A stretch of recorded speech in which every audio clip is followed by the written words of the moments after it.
Yo，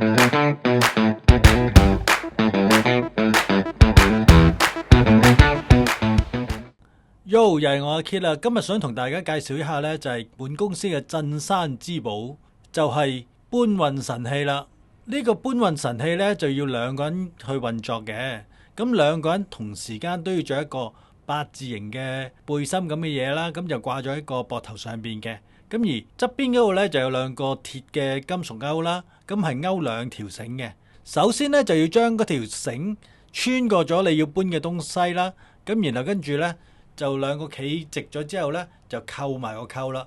咁而搬嘅時候呢，就啱啱好你踎低少少身，然後跟住呢，就輕輕企直嘅時候呢，咁嗰個就係一個啱嘅高度嚟噶啦。第一次用佢嘅時候呢，就喺日本嗰度用啦。其實搬嚟講都幾好用嘅。我未過日本之前呢，咁喺香港測試過呢，兩個人搬起一個180個 kilogram 嘅東西呢，都完全冇問題嘅。當然啦，唔係行好遠啦。咁其實我哋有自動嘅爬樓梯機啦，咁亦都有人手嘅爬樓梯機啦。如果搭飛機運過去嘅時候呢，其實都幾貴嘅。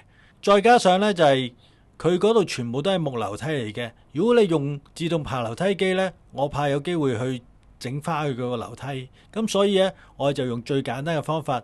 就咁用搬運神器呢，咁就理論上呢亦都係最簡單嘅。咁而我第二次用嘅時候呢，更加之領會到佢個好處啦。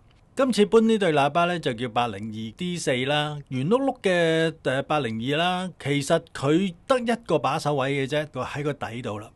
咁如果我要用人手搬，唔係用搬運神器嘅時候呢，其實個難度好高嘅。點解呢？因為佢重心低。如果你要搬呢個喇叭而搬得順暢嘅時候呢，你要搬到差唔多係個喇叭要離地大半身度啦，咁去到大髀位度啦，你咁樣搬呢就會比較方便啲咯。咁但係如果要將呢個喇叭搬到咁高，我相信呢4個人呢都未必可以搬得到，同埋呢其實越搬得高呢個危險性就越大嘅。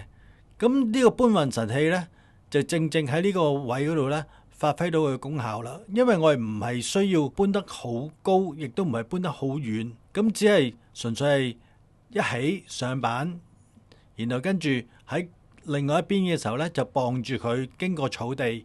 我用個搬運神器一路掛住咗喺個身嗰度，然後跟住呢一路綁住去行嘅時候呢，萬一喺個草地上邊架車同埋個喇叭呢，佢有少少走位嘅時候呢，咁我哋都可以執翻到佢，然後跟住推返去嗰個另外一個嘅 set up 嘅位置度嘅啫。咁所以呢，就唔係咁大問題咯。